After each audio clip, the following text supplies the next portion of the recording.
News TV 99 కు స్వాగతం. ముందుగా హెడ్లైన్స్. జర్నలిస్టులకు జైలు తప్పదు, మీడియాకు ట్రంప్ తీవ్ర హెచ్చరిక.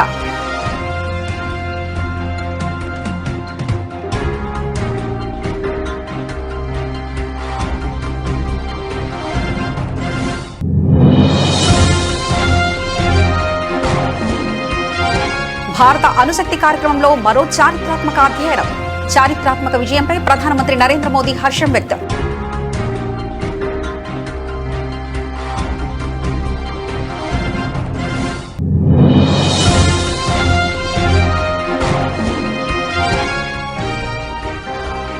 విద్యుత్ ఛార్జీల ట్రూ డౌన్ చేసిన ఘనత కూటమి ప్రభుత్వానికే, ముఖ్యమంత్రి చంద్రబాబు.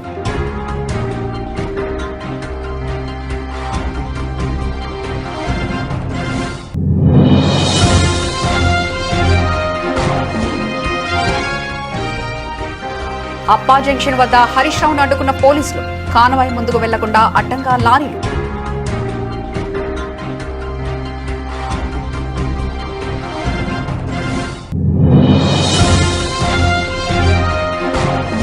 తన 2 కోట్ల ఆస్తి 2 కూతులకే పోతుందని అక్కసుతో బావిలో తోసి చంపిన తండ్రి, ఆడపిల్లలు పుట్టారనే కోపంతో కన్నబిడ్డలను చంపిన శ్రీశైలం.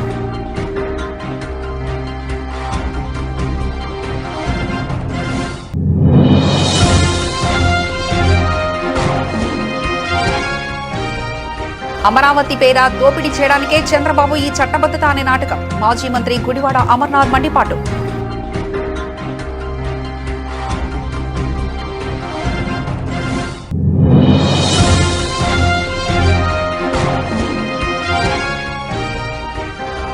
ముఖ్యమంత్రి రేవంత్ రెడ్డి ఇచ్చిన ప్రతి హామీని 100% అమలు చేస్తా బట్టి విక్రమార్క, ప్రజలకు భరోసా.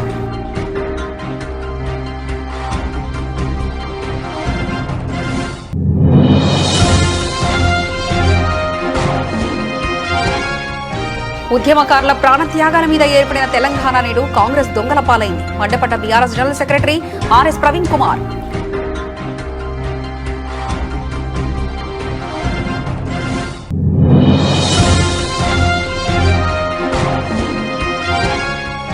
ఆర్డీఏ అధికార చొరవను ప్రశంసించిన మంత్రి నారా లోకేష్, సిద్దిక్ చేపట్టిన వినూత్న అవగాహన కార్యక్రమంలో సోషల్ మీడియాలో వైరల్.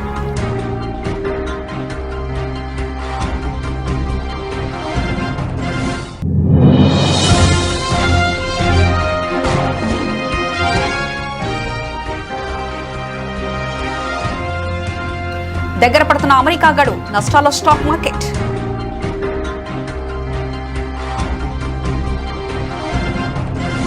అమెరికా అధ్యక్షుడు డొనాల్డ్ ట్రంప్ మీడియా సంస్థలపై, జర్నలిస్టులపై తీవ్ర ఆగ్రహం వ్యక్తం చేశారు.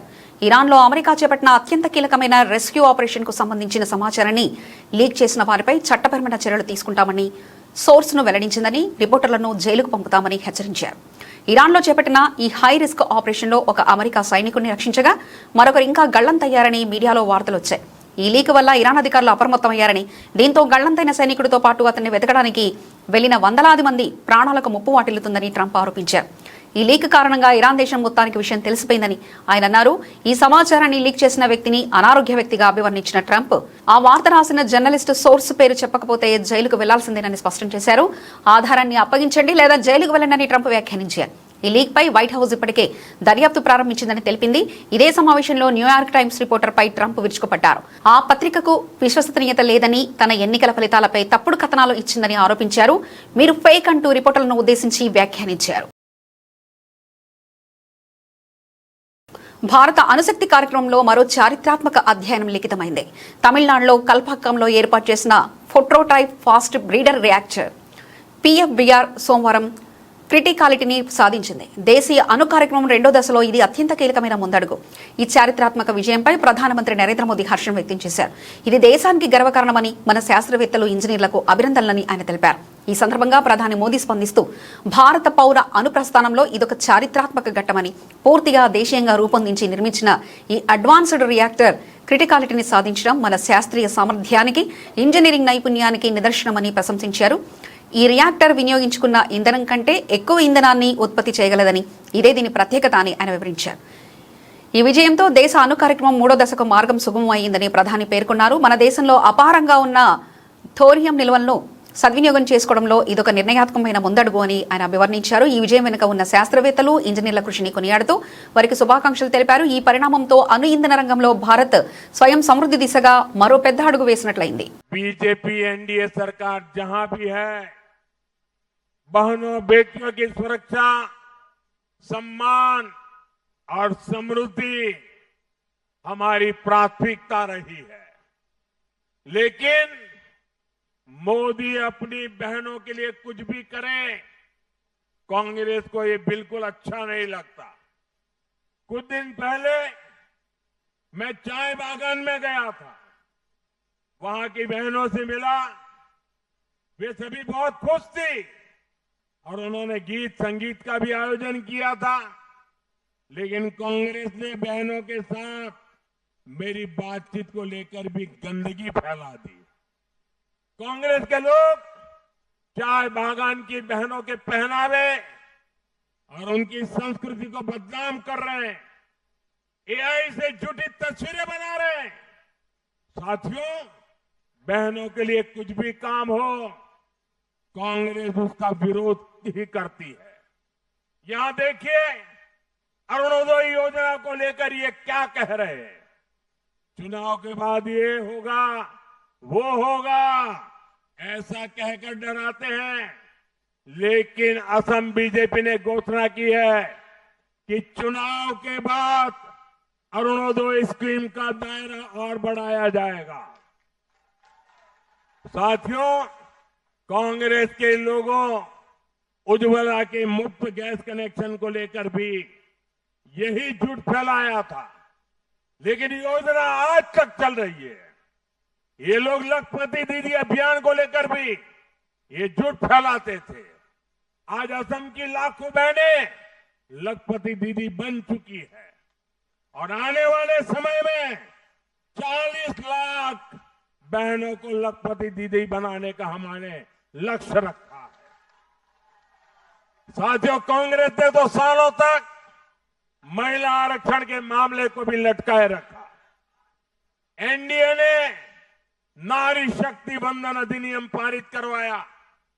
इसे देश की संसद और असम की विधानसभा में भी 35% आरक्षण बहनों बेटियों को मिल पाएगा। और अभी 16, 17 और 18 अप्रैल को संसद का विशेष सत्र होना है। इसमें महिला आरक्षण कानून में संशोधन पर चर्चा की जाएगी। कानून में ऐसे प्रावधान किए जाएंगे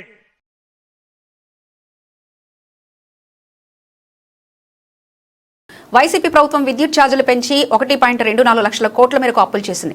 కూటమి ప్రభుత్వం వచ్చాక గత ప్రభుత్వం పెంచిన సుమారుగా 4400 కోట్ల భారాన్ని కూడా ప్రజలపై వేయకుండా ప్రభుత్వమే భరిస్తుంది. అలాగే తొలిసారి విద్యుత్ ఛార్జీల ట్రూ డౌన్ చేసిన ఘనత కూటమి ప్రభుత్వందే అని ముఖ్యమంత్రి చంద్రబాబు నాయుడు అన్నారు. ఒకప్పుడు కరెంటు ఛార్జీలు పెంచుతూనే ఉండేవాళ్ళు. 8 సార్లు పెంచారు. 1924లో 1,25,000 కోట్ల రూపాయలు డిపార్ట్మెంట్ల అప్పుల్లో పెట్టారు.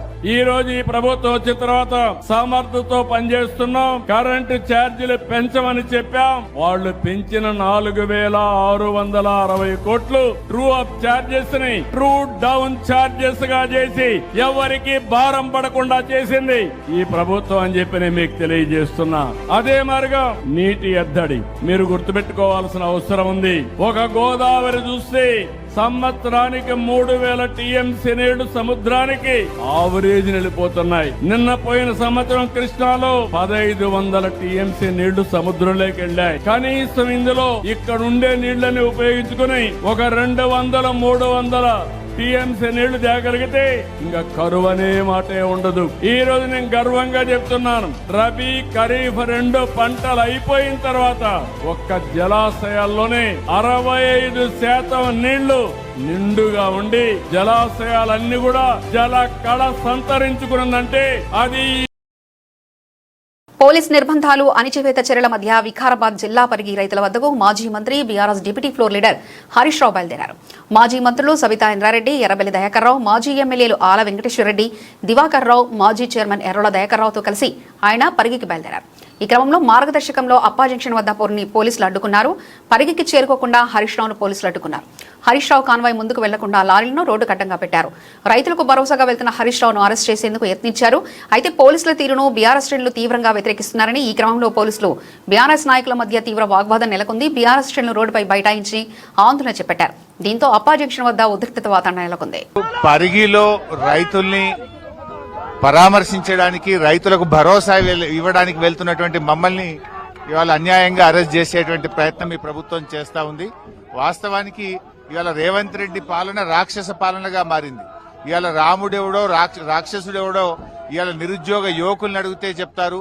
రాముడెవడో రాక్షసుడెవడో లగచెర్ల రైతులను, పరిగి రైతులను అడిగితే చెప్తారు. ఇవాళ రేవంత్ పాలన ఒక రాక్షస పాలనగా మారింది. ఎక్కడికక్కడ దళిత గిరిజన భూములు లాక్కోవడము, భూములు కొల్లగొట్టడము, పేదల ఉసురు పోసుకునే ప్రభుత్వంగా మారింది. ఇవాళ రేవంత్ రెడ్డి నీది ఏ పాలననో 6 గ్యారెంటీలు ఎగ్గొట్టిన ఎవరిని అడిగినా చెప్తారు. అక్కా చెల్లెళ్లకు 2500 ఎగ్గొట్టిన అక్కా చెల్లెల్ని ఇది నీ పాలన ఏందంటే రాక్షస పాలన అని చెప్తారు. రుణమాఫీ చేయక రైతు భరోసా చేయని రైతుల్ని అడిగితే నీది రాక్షస పాలన అని చెప్తారు. ఇవాళ నీ పాలన పోలీస్ పాలన, నీ పాలన రాక్షస పాలన, నీ పాలన గడీల పాలన, నీ పాలన దుర్మార్గ పాలనగా మారిపోయింది. ఇవాళ కనీసం ప్రజాస్వామ్యం లేకుండా పోయింది. ఈ రాష్ట్రంలో పోలీస్ రాజ్యం నడిపిస్తా ఉన్నావు. ఇవాళ కష్టాల్లో ఉండేటువంటి రైతుల్ని మాట్లాడించడానికి, పలకరించడానికి కూడా పోయేటువంటి విధంగా ఇలా మానవ హక్కులను కాలరాస్తా ఉన్నావు. ప్రజాస్వామ్యాన్ని కూని చేస్తా ఉంది ఇలా రేవంత్ రెడ్డి ప్రభుత్వం. కనీసం మేము మాట్లాడే హక్కు లేదా మాకు? అక్కడ ఆ బాధతో గత కొన్ని వారాలుగా నిరాహార దీక్ష చేస్తున్న రైతులకు పరామర్శించడానికి, భరోసా ఇవ్వడానికి, ఒక ధైర్యం చెప్పడానికి కూడా వెళ్ళలేకుండా నడి రోడ్డు మీద ఇవాళ శాసనసభ్యులను, బీఆర్ఎస్ నాయకులను అరెస్టును తీవ్రంగా ఖండిస్తా ఉన్నాం. నిన్ననే ఆదిలాబాద్ మీటింగ్ లో ఏం మాట్లాడినావు? మమ్మల్ని ఎవరు తిట్టినా నేను అరెస్ట్ చేస్తలేను, మమ్మల్ని ఎవరు ఏమన్నా అరెస్ట్ చేస్తలేనని నిన్న ఆదిలాబాద్ లో అన్నావు కదా. మరి ఇవాళ మమ్మల్ని ఎందుకు అరెస్ట్ చేస్తా ఉన్నావు? అంటే నీ మాటలకు చేతలకు పొంతన లేదా? నువ్వే చెప్తావు అరెస్ట్ చేయడం లేదని, నువ్వే చెప్తావు ఇవాళ అరెస్ట్ చేస్తున్నావు. మేము ఏం తప్పు చేశామని అరెస్ట్ చేస్తున్నావు? తన 2 కోట్ల ఆస్తి 2 కూతుర్లకే పోతుందని అక్కసుతో బావిలో తోసి చంపిన తండ్రి, ఆడపిల్లలు పుట్టారనే కోపంతో కన్నబిడ్డలను చంపిన కేసులో నిందితులు శ్రీశైలం తల్లిదండ్రులతో పాటు శ్రీశైలం తమ్ముడిని పోలీసులు అరెస్ట్ చేశారు.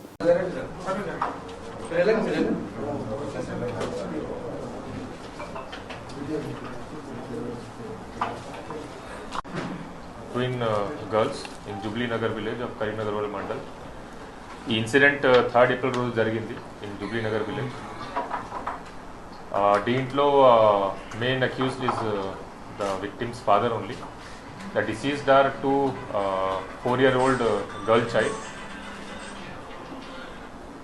and they were found murdered in a well nearby village. దీంట్లో డ్రౌనింగ్ వల్ల వీళ్ళు చనిపోయారు. సో మనకి ఇన్వెస్టిగేషన్లో మొత్తం క్రైమ్ రీకన్స్ట్రక్షన్ అయింది. సో ఇప్పటి వరకు తెలిసిన ఫ్యాక్ట్స్ ప్రకారం దీంట్లో ఉన్న main accuse is girl's father along with their grandparents and uncle. Total 4 accuse ఉన్నారు దీంట్లో. స్టార్టింగ్ నుంచి చెప్తే అది 6 ఏళ్ల క్రితం ఇది పెళ్లి జరిగింది ఈ అక్యూజ్డ్కి విత్ విక్టిమ్స్ మదర్. పెళ్లి అయిన తర్వాత 2022లో వీళ్ళకి పాప పుట్టింది, అది 2 పాప పుట్టింది. స్టార్టింగ్లో అక్యూజ్డ్కి ఆడపిల్ల గురించి, డాటర్ గురించి అది ఇంత ఇష్టం లేదు. And since then time only harassment start అయింది విక్టిమ్స్ మదర్ది, వైఫ్ ఆఫ్ అక్యూజ్ది. ఈ హెరాస్మెంట్ వల్ల చాలా వీళ్ళకి ప్రాబ్లం అయింది. మధ్యలో చాలా పంచాయతీ కూడా జరిగింది అండ్ విలేజ్ లెవెల్లో కూడా వాళ్ళకి చాలా లెవెల్ కౌన్సిలింగ్ జరిగింది. ఆ తర్వాత కూడా accused has not changed his attitude towards his daughters. ఎందుకంటే he always desired male child. దీనివల్ల చాలా ప్రెషర్ కూడా పెట్టారు తన వైఫ్ మీద. And as per his plan on 3rd April afternoon రోజు ఈ కాన్స్పిరసీ ప్రకారం దీంట్లో ఉన్న 3 accused, the accused parents, main accused parents and brother, they were out of the village and his wife was inside house. On some pretext he took his daughters to nearby well. అక్కడ వెళ్ళిన తర్వాత సాయంత్రం టైంలో he pushed both of them in the well. ఆ push చేసిన తర్వాత One victim drowned immediately, and the second victim was trying to float to save herself. Adi chusina tarvata he also went inside and deliberately drowned her second daughter. Ameki akkada champesharu. Then to save himself, he started acting. ఒక పాప dead body అక్కడ floating దొరికింది. అప్పుడు అది పాప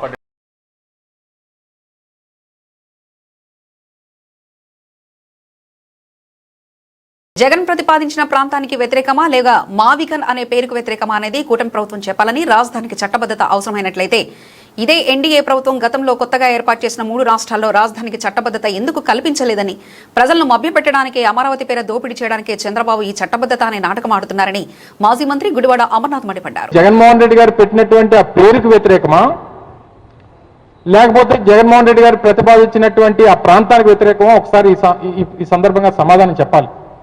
భారతదేశంలో స్వతంత్రం వచ్చిన తర్వాత దాదాపు 28-29 రాష్ట్రాలు ఉన్నాయి. ఏ రాష్ట్రానికి మా రాష్ట్రానికి రాజధాని ఇది అని చెప్పి చట్టబద్ధత చేసినటువంటి ఒక రాష్ట్రాన్ని చూపించండి దేశంలో. ఛత్తీస్గఢ్ కానీ, జార్ఖండ్ కానీ, ఉత్తరాఖండ్ కానీ. ఆ 3 రాష్ట్రాలకి అప్పటికే ఆ రాష్ట్రాల్లో ఉన్నటువంటి ప్రధానమైనటువంటి నగరాలు, రాష్ట్రం విడిపోయిన తర్వాత ఆయా రాష్ట్రాల్లో ప్రముఖ నగరాలుగా ఉన్నటువంటి రాయ్పూర్ కానీ, రాంచీ కానీ, డెహ్రాడూన్ కానీ, ఈ 3 ప్రాంతాలు ప్రధానమైనటువంటి నగరాలుగా ఉన్నాయి. వాటినే వారు ఆయా రాజధానులుగా వారు ఎంపిక చేసుకున్నారు. ఒకవేళ ఈ చట్టబద్ధత అనేటువంటిది అవసరం అనుకున్నప్పుడు మరి అప్పట్లో కూడా చేసి ఉండాలి కదా. 3 రాష్ట్రాలకి రాజధానిని, ఈ రాష్ట్రానికి ఈ రాజధాని పెడుతున్నామని కేవలం ఈ రాష్ట్ర ప్రజల్ని, ఆ ప్రాంత ప్రజల్ని మభ్యపెట్టడానికి చంద్రబాబు నాయుడు చేస్తున్నటువంటి అమరావతి పేరిట చేసినటువంటి దోపిడీకి చట్టబద్ధత తీసుకురావడానికి మాత్రం చేసినటువంటి ప్రతిపాదన తప్ప మరొకటి కాదు అనేటువంటిది ఈ రాష్ట్ర ప్రజలందరూ కూడా అర్థం చేసుకోవాలి. మేము అమరావతికి ఏ రోజు వైఎస్ఆర్ కాంగ్రెస్ పార్టీ వ్యతిరేకం కాదు అనేటువంటి మాట మా నాయకుడి దగ్గర నుంచి మా పార్టీ నాయకత్వం వరకు అందరూ కూడా చెప్తా ఉన్నాం. అమరావతి పేరిట చేస్తున్నటువంటి దోపిడీకి మాత్రమే వ్యతిరేకం వైఎస్ఆర్ కాంగ్రెస్ పార్టీ అనేటువంటి విషయాన్ని మరొకసారి తెలియజేస్తా ఉన్నాం. ఇందాక పెద్దలు చెప్పినట్టు, కనబాబు గారు చెప్పినట్టు 14,000 రూపాయలు ఎస్ఎఫ్టీ. ఢిల్లీ లాంటి ప్రముఖ నగరాల్లో కూడా 4,000 రూపాయలకి, 4,500 రూపాయలకి పీడబ్ల్యూడీ డిపార్ట్మెంట్ నిర్మాణాలు చేపడుతున్నప్పుడు కొన్ని నూతనంగా పార్లమెంట్ కట్టారు కదా, ఆ పార్లమెంట్ నిర్మాణానికి అయిన ఖర్చు ఎంతో తీయమనండి చంద్రబాబు నాయుడు గారు. అంటే బయట రాష్ట్రాలకి, బయట ప్రాంతాలకి ఇక్కడికి ఉన్నటువంటి వ్యత్యాసం ఏంటంటే దాదాపు 200 నుంచి 300% ఆంధ్రప్రదేశ్లో అమరావతిలో రేట్లు ఎక్కువ ఉంటాయన్నమాట. అంటే ఇది ఒక ద్వీపం, ఇక్కడికి ఏదైనా తీసుకురావాలంటే ఆకాశం నుంచి తీసుకురావాలా? వారు చేస్తున్నటువంటి అమరావతి పేరిట చేస్తున్నటువంటి అవినీతికి మాత్రమే వీరు చట్టబద్ధత తీసుకొచ్చారనేటువంటిది. తెలంగాణ ఉప ముఖ్యమంత్రి మల్లుబట్టి విక్రమార్క ఆదిలాబాద్ జిల్లా పిప్రి బహిరంగ సభలో మాట్లాడుతూ పీపుల్స్ మార్చ్ పాదయాత్ర ద్వారా ప్రజల కష్టాలను స్వయంగా తెలుసుకున్నామని, తమకు అధికారం అంటే హోదా కాదు బాధ్యత అని ఆయన అన్నారు. కేవలం 9 రోజుల్లోనే 9,000 కోట్లను రైతు భరోసా కింద రైతుల ఖాతాలో జమ చేశామని వివరించారు. ప్రతి కుటుంబానికి వర్తించేలా 5 లక్షల ఇందిరమ్మ బీమా పథకాన్ని తీసుకొచ్చామని, ఇల్లు లేని పేదలకు ఇందిరమ్మ ఇళ్ల మంజూరు వేగంగా సాగుతుందని చెప్పారు. సామాజిక అంతరాలు లేని సమాజం కోసం రాష్ట్ర వ్యాప్తంగా యంగ్ ఇండియా ఇంటిగ్రేటెడ్ స్కూల్స్ నిర్మిస్తున్నామని తెలిపారు. ఆదాయాన్ని సృష్టించి ఆ సంపదను ప్రజలకే పంచడం తమ ప్రభుత్వ లక్ష్యమని పేర్కొన్నారు. నాడు పాదయాత్రలో ముఖ్యమంత్రి రేవంత్ రెడ్డి ఇచ్చిన ప్రతి హామీని 100% అమలు చేస్తామని బట్టి విక్రమార్క ఈ సందర్భంగా ప్రజలకు భరోసా ఇచ్చారు. రాష్ట్ర ముఖ్యమంత్రి రేవంత్ రెడ్డి గారు నాతో అన్నారు, మనం గ్రామ సభలు నిర్వహిస్తా ఉన్నాం. ఆనాడు పిప్పిరి నుంచి పీపుల్స్ మార్చ్ పాదయాత్ర అక్కడ నుంచి మొదలుపెట్టి ఖమ్మం వరకు మీరు నడుస్తూ అనేక మందిని కలిసి ఉంటారు, అనేక మందికి హామీలు ఇచ్చి ఉంటారు, అనేక మంది సమస్యలు కూడా విని ఉంటారు. మనం ఇచ్చినటువంటి హామీలు కానీ, వారు చెప్పినటువంటి సమస్యలు కానీ తప్పనిసరిగా మనం వాటిని శాంక్షన్ చేసి అమలు పరచాల్సిన బాధ్యత మన పైన ఉన్నది.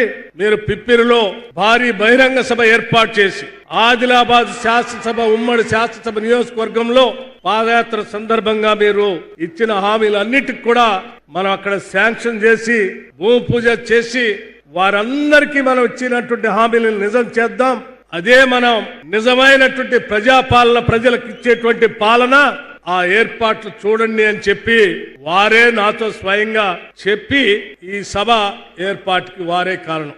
ఉమ్మడి ఆదిలాబాద్ జిల్లాలో ఆనాడు పిప్పిరి నుంచి మన్ను టెండర్లో మొదలుపెట్టినటువంటి ఆ పాదయాత్రలో నాతో పాటు కలిసి నడుస్తూ ఆ పిప్పిరి పాదయాత్రని పీపుల్స్ మార్చ్ పాదయాత్రను విజయవంతం చేస్తూ ఇక్కడ సమస్యలు చెప్పినటువంటి మీ అందరి సమస్యల్లో పరిష్కారం చేస్తూ ఈ రోజు శాంక్షన్ చేయడమే కాదు, జీవోలన్నీ ఇష్యూ చేసి 1,238 కోట్ల రూపాయలతో ఈ రోజు ఇక్కడ అన్నిటికి కూడా శంకుస్థాపన చేసినటువంటి సందర్భంలో మీ అందరి తరఫున నేను రాష్ట్ర ముఖ్యమంత్రి రేవంత్ రెడ్డి గారికి ప్రత్యేకంగా ధన్యవాదాలు, కృతజ్ఞతలు కూడా తెలియజేస్తా ఉన్నాను.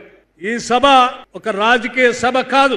ఈ సభ ఆనాటి ప్రజలతో మేము ఏర్పాటు చేసుకున్నటువంటి మమేకమైనటువంటి అనుబంధం, ఆనాటి ప్రజలకి ఈ పీపుల్స్ గవర్నమెంట్ ఇచ్చినటువంటి హామీలను అమలు చేయటం కోసం ఆత్మీయతతో ఇక్కడ కలిసి వచ్చి మీ అందరి సమక్షంలో.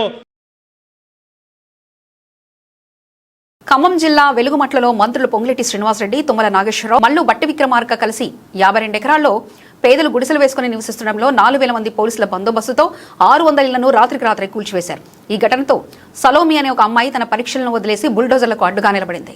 ఈ రోజు యువత అంతా సలోమిని స్ఫూర్తిగా తీసుకుని పోరాడాలని, తెలంగాణ ఉద్యమ సమయంలో వేణుగోపాల్ రెడ్డి, ఇషాంత్ రెడ్డి, సిరిపురం యాదయ్య లాంటి ఉద్యమకారుల ప్రాణత్యాగాల మీద ఏర్పడిన తెలంగాణ నేడు కాంగ్రెస్ దొంగల పాలైందని BRS general secretary RS Praveen Kumar అన్నారు. ఒక్కసారి జాగ్రత్తగా వినండి. నేను మార్చి 6వ తారీఖు నాడు నేను కేటీఆర్ గారు, వద్దిరాజు రవిచంద్ర గారు, పువ్వాడ అజయ్ గారు వెలుగుమట్ల అనే ఒక గ్రామానికి పోయినాం.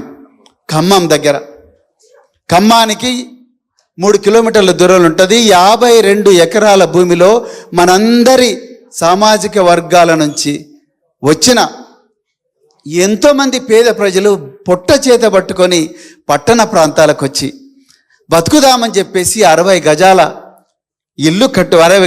ఇల్లు కట్టుకొని దాదాపు 30 సంవత్సరాల నుంచి నివసిస్తుంటే ఇప్పుడు నేటి ప్రభుత్వం 3 మంత్రులు పొంగులేటి శ్రీనివాసరెడ్డి, మల్లు బట్టి విక్రమార్క, తుమ్మల నాగేశ్వరరావు ఈ 3 కూడా కుట్ర పన్ని 4,000 మంది పోలీసులను రాత్రికి రాత్రే మొబిలైజ్ చేసి ఉదయం 6 గంటలకు ప్రజలందరూ కూడా నిద్ర లేచి పళ్ళు దోముకునే సమయంలో, కళ్ళు తుడుచుకొని పళ్ళు దోముకునే సమయంలో 400 మంది పోలీసులు బుల్డోజర్లు తీసుకొని పోయి 1 గంటలోనే 600 నుంచి 700 ఇళ్లను భస్మీపటలం చేస్తే ఒక్క అమ్మాయి సలోమి, జాగ్రత్తగా వినాలి మిత్రులారా, ఒక్క అమ్మాయి సలోమి బిఎడ్ చేస్తూ, అమ్మో నాకు ఎగ్జామ్ ఉంది అయినా కూడా మా అమ్మ నాన్న దుక్కి దున్ని మొక్క నాటి మొక్కకు నీళ్లు పోసి పుట్ల కొద్దీ పంట తీసి కాళ్ళ నొప్పులున్నా కీళ్ళ నొప్పులున్నా కొడవళ్ళు పట్టుకొని పొలాలలో కైకీలు చేసి పైసా కూడబెట్టి సంపాదించిన మా ఇల్లును పోలీసులు, ఈ 3 దుర్మార్గులు, మంత్రులు, దోపిడీదారులు వీళ్ళు మా ఇల్లును కూలగొడుతున్నారు. మా అమ్మా నాన్నకు అడ్డం పోవాలి, వాళ్ళను రక్షించుకోవాలి, మా ఇల్లును రక్షించుకోవాలని రాయబోయే ఎగ్జామ్ను కూడా వదిలేసి ఆ బిడ్డ అస్థి పంజరం లాంటి ఒక అమ్మాయి వచ్చి అడ్డుకున్నది, బుల్డోజర్లకు అడ్డంగా నిలబడ్డది. నా కళ్ళల్లో ఆ అమ్మాయి చెప్తుంటే నీళ్ళు వచ్చినాయి. ఎక్కడ పోయింది తెలంగాణ? ఎక్కడ పోయారు ఈ నవ యువకులు? ఎక్కడ పోయారు సిరిపురం యాదయ్య వారసులు? Ishant Reddy, Venugopal Reddy, Siripuram Yadaiah, Sai Kumar chemical engineer. Bus ప్రమాదాల సమయంలో ఎలా వ్యవహరించాలనే విషయంపై ప్రయాణికులకు అవగాహన కల్పించేందుకు ఓ అధికారి చూపిన చొరవను మంత్రి నారా లోకేష్ అభినందించారు. కృష్ణా జిల్లా ఉయ్యూరులో motor vehicle inspector MVI Siddiq చేపట్టిన వినూత్న అవగాహన కార్యక్రమం సోషల్ మీడియాలో వైరల్ అవ్వగా దీనిపై మంత్రి స్పందించారు. ఉయ్యూరు సమీపంలో ప్రైవేటు బస్సును ఆపిన ఎంవీఐ సిద్దిక్ నేడు బస్సులోకి వెళ్లి ప్రయాణికులతో మాట్లాడారు. అత్యవసర పరిస్థితుల్లో తీసుకోవాల్సిన జాగ్రత్తలను వివరించారు. ప్రమాదానికి గురైనప్పుడు మంటలు వ్యాపిస్తున్నప్పుడు లగేజ్, వస్తువుల కోసం చూడొద్దని, వాటి కోసం విలువైన సమయాన్ని వృధా చేయొద్దని, వస్తువుల కంటే మీ ప్రాణాలే ముఖ్యమని, వెంటనే బస్సు దిగి సురక్షిత ప్రాంతానికి వెళ్లాలని ఆయన సూచించారు. ప్రయాణం ప్రారంభంలోనే ఎమర్జెన్సీ డోర్ ఎక్కడ ఉందో చూసుకోవాలని, దాన్ని ఎలా ఉపయోగించాలో తెలుసుకోవాలని చెప్పారు. ఈ ఘటనకు సంబంధించిన వీడియోను మంత్రి నారా లోకేష్ తన ఎక్స్ ఖాతాలో పంచుకున్నారు. ప్రయాణికుల భద్రతపై ఈ అధికారి చూపిస్తున్న చొరవ అభినందనీయమని, ఇలాంటి చిన్న జాగ్రత్తలే ఎంతో మంది ప్రాణాలను కాపాడతాయని ఉంటాయని పేర్కొన్నారు. ప్రతి ఒక్కరూ భద్రతా నిబంధనలు పాటించాలని, ఈ వీడియోను అందరితో పంచుకోవాలని లోకేష్ విజ్ఞప్తి చేశారు. కేవలం తనిఖీలకే పరిమితం కాకుండా అధికారులు నేలగా ప్రయాణికులకు అవగాహన కల్పించడంపై ప్రజల నుండి ప్రశంసలు వెలువెత్తుతున్నాయి. చాలా భారీ మూల్యాన్ని చెల్లించుకుంటారు. అందుకని వాల్యుబుల్స్ కోసం చూడొద్దు. మీరు ఏం చెప్పానో ఇలా కిందకి దిగేసి వెళ్ళిపోండి. తర్వాత అన్ని బాగుంటే వచ్చి మన సామాను మనం తీసుకోవచ్చు. రెండోది, మొన్న మార్కాపురం దగ్గర యాక్సిడెంట్ అని తెలుసు కదా మీ అందరికి. 14 మంది ఎగ్జిస్ట్ దగ్గర 3 ఇరుక్కుపోయి ఉన్నారు. ఎగ్జిస్ట్ ఎమర్జెన్సీ ఎగ్జిట్ రోడ్డు అంటే ఏం జరుగుతుంది, నేను ముందు వెళ్ళాలని 3 దానిలో ఒకలే పడతాను. నో ఛాన్స్ రెండో మనిషికి. ఆ 3 ఏం చేశారు, వెళ్ళిపోయి వాళ్ళు ఇరుక్కున్నారు. 3 1 by 1 వెళ్ళుంటే 3 సేఫ్ అయ్యేవాళ్ళు. వెనకాల కూడా నాకు తెలిసి ఇంకో 2-3 ఎఫెక్ట్ అయ్యి ఉంటారు. అందుకని కంగారు ఉండకూడదు. ప్రమాదం జరిగినప్పుడు మనం ఎంత ధైర్యంగా ఉంటే అంత మంచిగా బయటపడదు. ఓకేనా? అయితే మీరు అందరూ నాకు ఇవన్నీ పాటిస్తారు, మంచోళ్ళు. కానీ నేను రోజు వచ్చి అందరికీ చెప్పలేను, కొన్ని బస్సులు మిస్ అవ్వచ్చు. అందుకని మీరు నాకు ఏం హెల్ప్ చేస్తారంటే, మీ బ్రదరో, మీ అమ్మాయో, మీ అబ్బాయో, మీ బాబాయో ఎవరన్నా ఫలానా ఊరు బెంగళూరు వెళ్తున్నాం, హైదరాబాద్ వెళ్తున్నాం ఫలానా బస్సులో అనగానే, బాబు ఫస్ట్ బస్ ఎక్కగానే ఎమర్జెన్సీ ఎగ్జిట్ ఎక్కడ ఉందో చూసుకో, పొగరాగానే ముక్కుకి ఏమైనా కట్టుకుని కిందకి వచ్చేయి. వాల్యుబుల్స్ కోసం టైం వేస్ట్ చేయొద్దు. తొక్కిసలాట తూపులాట లేకుండా ధైర్యంగా బయటపడు అని చెప్పాలి. ఇప్పుడు మీ ముందు డ్రంక్ అండ్ డ్రైవ్ చెక్ చేశాం కదా. డ్రైవర్ గారు పర్ఫెక్ట్, డాక్యుమెంట్స్ పర్ఫెక్ట్, బండి పర్ఫెక్ట్, లగేజ్ అంతా చెక్ చేసాం. ఏమీ మీకు ఇబ్బందులు అన్నీ ఉన్నాయి.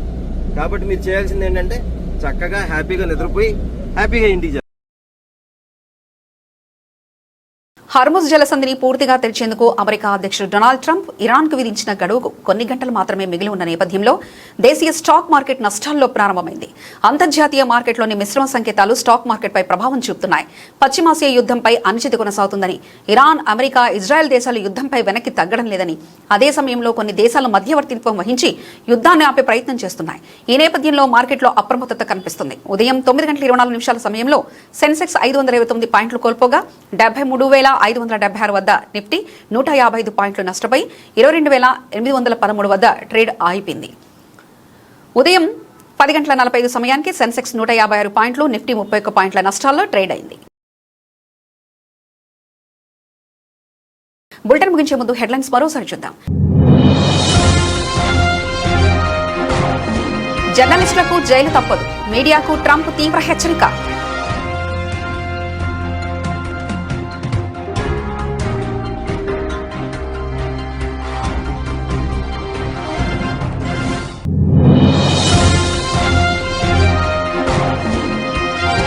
భారత అణుశక్తి కార్యక్రమంలో మరో చారిత్రాత్మక అధ్యయనం. చారిత్రాత్మక విజయంపై ప్రధానమంత్రి నరేంద్ర మోదీ హర్షం వ్యక్తం.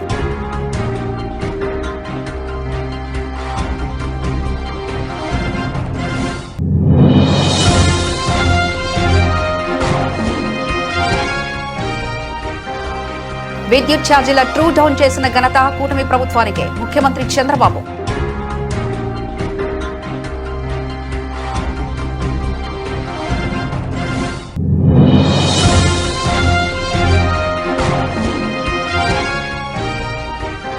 అప్పా జంక్షన్ వద్ద హరీష్ రావును అడ్డుకున్న పోలీసులు, కానవాయి ముందుకు వెళ్లకుండా అడ్డంగా లారీలు.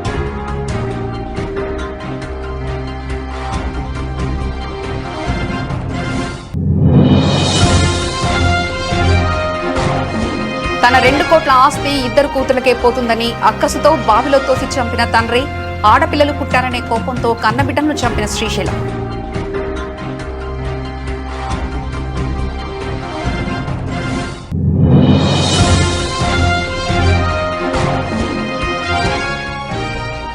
అమరావతి పేర దోపిడీ చేయడానికే చంద్రబాబు ఈ చట్టబద్ధత అనే నాటకం, మాజీ మంత్రి గుడివాడ అమర్నాథ్ మండిపాటు.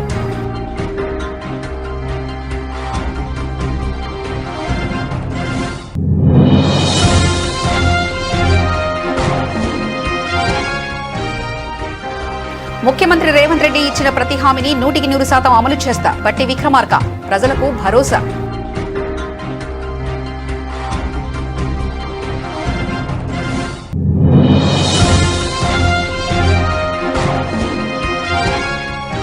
ఉద్యమకారుల ప్రాణత్యాగాల మీద ఏర్పడిన తెలంగాణ నేడు కాంగ్రెస్ దొంగల పాలైంది. మండపడ్డ BRS general secretary RS Praveen Kumar.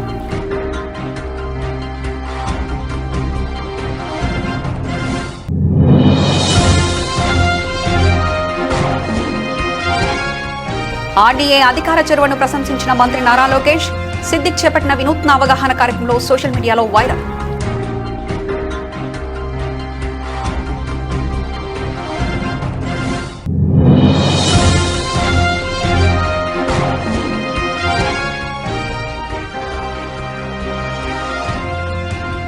దగ్గర పడుతున్న అమెరికా గడు, నష్టాల్లో స్టాక్ మార్కెట్.